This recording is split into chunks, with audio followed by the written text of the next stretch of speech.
1997년 7월 1일 자정. 영국 국가가 끝났습니다. 국기와 식민지기도 모두 내려갔습니다. 그런데 중국 국가는 아직 시작되지 않았습니다. 12초 동안 아무 소리도 나지 않았습니다. 공식적으로는 진행 과정에서 생긴 12초였습니다. 그러나 화면을 지켜보던 사람들에게 그 침묵은 다르게 들렸을지도 모릅니다. 영국 국기는 이미 내려갔고 중국 국기는 아직 올라가지 않은 시간. 어느 깃발도 홍콩 위에 떠 있지 않았던 12초였습니다. 그 침묵이 끝나자 중국 국기와 새로운 홍콩기가 올라갔습니다. 한 도시의 시대가 그렇게 끝났습니다. 그런데 이상합니다. 홍콩은 지금도 그 자리에 있습니다.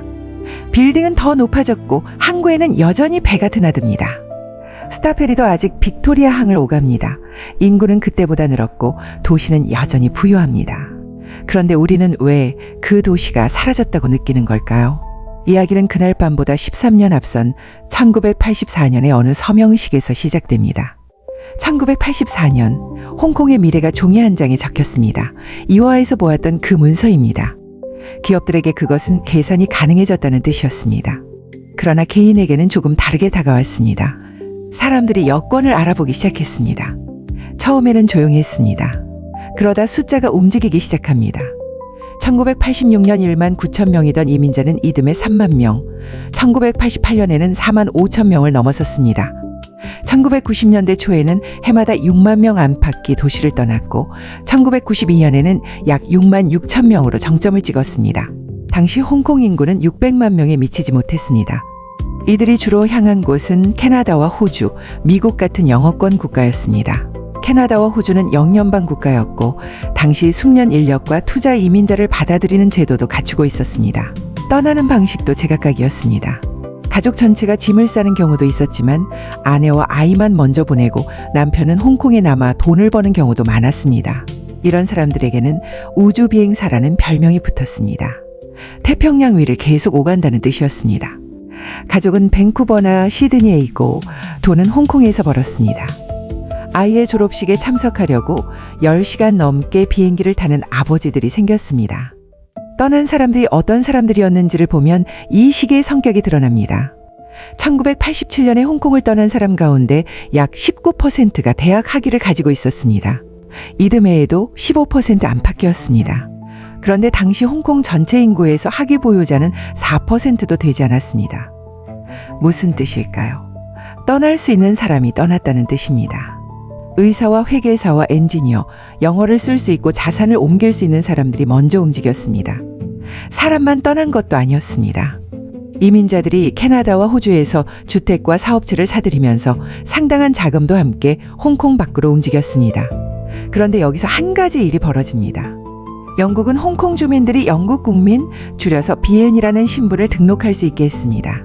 이 신분으로 영국 여권을 받을 수는 있었습니다.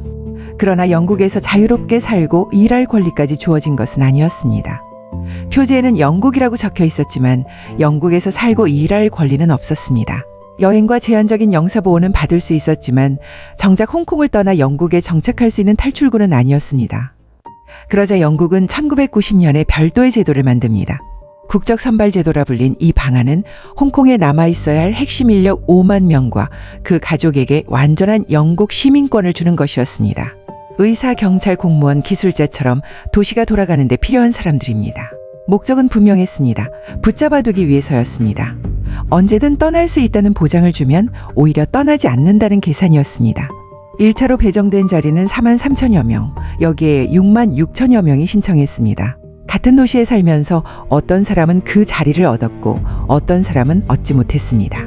직업과 경력, 학력과 연령이 점수로 환산됐고 그 숫자가 누가 떠날 수 있는지를 결정했습니다. 그리고 대부분의 홍콩 사람들에게는 애초에 고를 것이 없었습니다. 그들은 그냥 여기서 계속 살아야 했습니다. 당시 여러 여론조사에서 많은 홍콩 주민이 1997년 이후 시민의 권리와 생활 수준이 나빠질 수 있다고 우려했습니다. 그러나 이 사람들이 매일 절망 속에 산 것은 아닙니다. 같은 시기에 홍콩 영화는 아시아를 휩쓸고 있었고 사화에서 보았던 그 분향줄도 이 시기의 풍경이었습니다. 불안과 호황이 같은 도시에 함께 있었습니다. 1997년 6월 30일 밤 홍콩에는 폭우가 쏟아졌습니다. 저녁 타마르에서 열린 영국 측 고별식에서 마지막 총독 크리스 패튼이 단상에 섰습니다. 그는 오늘은 슬픔이 아니라 축하의 날이라고 말했습니다. 연설의 마지막은 이랬습니다. 이제 홍콩 사람들이 홍콩을 다스릴 것이다.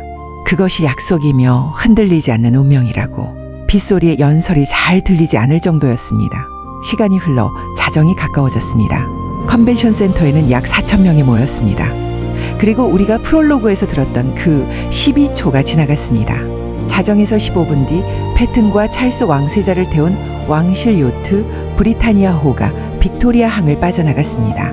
항구에 모인 시민들은 빗속에서 손을 흔들었습니다. 누군가는 울었고 누군가는 말없이 배가 사라지는 모습을 바라봤습니다. 그날 밤 9시 인민해방군 선발대가 이미 홍콩에 들어와 있었습니다.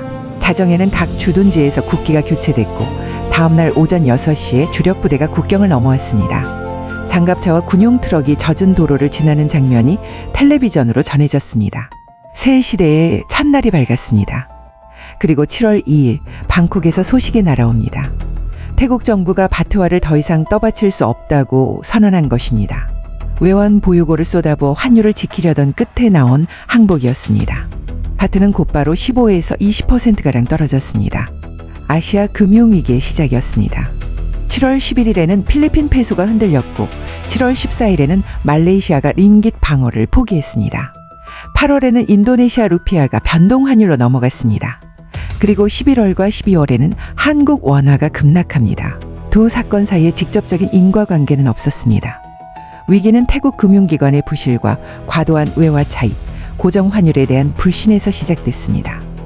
반환 시점과 위기의 시작이 이틀 차이로 겹친 것은 역사적 우연이었습니다. 그러나 홍콩은 아시아의 자금이 모이고 흩어지는 금융 중심지였습니다. 주변에서 시작된 충격이 이 도시를 피해갈 수는 없었습니다. 이화에서 우리는 1983년에 도입된 연계 환율 제도를 보았습니다. 미화 1달러에 7.8 홍콩 달러, 그 제도가 시험대에 오릅니다. 홍콩은 1997년 10월에 거센 공격을 견뎌냈습니다. 그러나 공격은 끝난 것이 아니었습니다. 투기 세력은 환율을 지킬 때마다 금리가 치솟고 그 충격으로 주식과 부동산이 흔들린다는 사실을 알아냈습니다. 공격은 이듬해 여름까지 반복됐습니다. 투기 세력은 먼저 홍콩 달러를 빌려 시장에 내다 팔았습니다. 홍콩 달러가 빠져나가면 시중 자금이 마르고 금리가 치솟습니다. 금리가 오르면 주식과 부동산 가격이 떨어집니다. 투기 세력은 그보다 앞서 주가지수 선물을 매도해 두었습니다. 환율 공격으로 주가를 떨어뜨리고 선물 시장에서 이익을 얻는 이른바 양면 공격이었습니다. 1998년 8월 홍콩 정부는 예상 밖의 선택을 합니다. 시장에 직접 들어가 주식을 사들인 것입니다. 규모는 1181억 홍콩 달러였습니다. 정부는 항생지수를 구성하던 33개 종목을 사들였고 한때 홍콩 주식시장 전체의 약 6%를 보유하게 됩니다. HSBC 지분도 약 9%에 이르렀습니다. 비판이 쏟아졌습니다. 시장에 개입하지 않는다는 홍콩의 원칙을 정부가 스스로 깼기 때문입니다. 결과만 놓고 보면 방어는 성공했습니다. 8월 말 선물 만기와 함께 공격이 끝났고 이듬해부터 정부는 사들인 주식을 펀드로 만들어 되팝니다. 환율은 지켜졌습니다. 그러나 그 순간만큼은 자유시장을 자랑하던 홍콩 정부가 스스로 원칙의 예외를 만들어야 했습니다. 그 뒤로 홍콩은 어떻게 됐을까요? 여기서 조심해야 할 것이 있습니다. 1997년 이후의 변화를 반환 하나로 설명할 수는 없습니다. 여러 가지가 동시에 일어났기 때문입니다. 중국 본토가 빠르게 성장했습니다. 이화에서 홍콩이 중국과 세계를 잇는 창구였다고 말씀드렸는데 중국이 스스로 세계와 직접 거래할 수 있게 되면서 그 창구의 독점적 지위는 예전 같지 않게 됐습니다. 상하이와 선전이 커졌습니다. 특히 선전은 이화에서 언급했던 그 변경도시입니다. 영화 산업은 다른 문제였습니다. 금융위기로 투자가 줄었고 해적판이 퍼졌으며 감독과 배우들이 할리우드와 중국 본토로 옮겨갔습니다. 시장 자체의 구조가 바뀐 것입니다. 부동산은 또 달랐습니다. 금융위기로 집값이 크게 떨어지면서 비싸게 산 집이 대출보다 값이 낮아진 사람들이 생겼습니다. 한편 떠났던 사람들 가운데 일부는 1990년대 중반 이후 홍콩으로 돌아오기 시작합니다. 해외 국적은 보험으로 남겨두고 사업과 직장은 다시 홍콩에서 찾았습니다. 중국이 빠르게 성장하면서 기회가 다시 이쪽으로 옮겨왔기 때문입니다. 동시에 홍콩을 떠나는 사람도 크게 줄었습니다. 2002년 한 해 홍콩을 떠난 이민자는 약 1만 500명으로 정점이던 1992년의 6분의 1 수준이었습니다. 이 모든 것이 겹쳐 있습니다. 반환이 그 가운데 하나였을 뿐 전부는 아니었습니다. 지금 홍콩의 밤거리에는 예전처럼 도로 위를 뒤덮던 네온 간판이 많지 않습니다. 안전 문제와 규제, 유지비, 그리고 LED 간판의 확산으로 오래된 네온은 하나씩 사라졌습니다. 3화에서 우리는 그 간판들이 층층이 겹쳐 머리 위를 덮던 거리를 보았습니다. 지금 그 자리에는 매끈한 벽면과 흰 조명이 있습니다. 다시 처음의 질문으로 돌아갑니다. 우리는 왜 그 도시가 사라졌다고 느낄까요? 어쩌면 사라진 것은 도시가 아니라 그 시절이 가진 특별한 조건이었을지 모릅니다. 1화에서 우리는 언덕을 뒤덮은 판자촌을 보았습니다. 2화에서는 공장이 강을 건너가고 유리 빌딩이 올라가는 것을 보았습니다.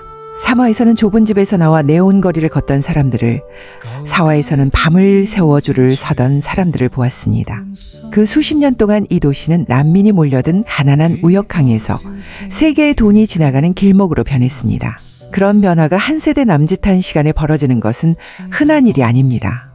우리가 그리워하는 것은 아마 그 속도일 것입니다. 힘겨운 삶 속에서도 오늘보다 내일이 나아질 수 있다고 믿게 만들던 시간, 판자촌에서 태어난 아이가 사무실에 출근하게 되던 시간입니다. 홍콩은 사라지지 않았습니다. 다만 그 속도가 지나갔을 뿐입니다. 그리고 그 이야기는 홍콩만의 것이 아닙니다. 우리도 그런 시절을 지나왔고 지금은 그때만큼 빠르지 않습니다. 세계의 돈이 몰려들던 도시, 난민이 세운 공장, 아이들이 끼우던 플라스틱 꽃, 밤을 새워 서던 줄, 그리고 12초의 침묵. 그 모든 것이 한 도시 안에서 반세기도 되지 않는 사이에 일어난 일이었습니다.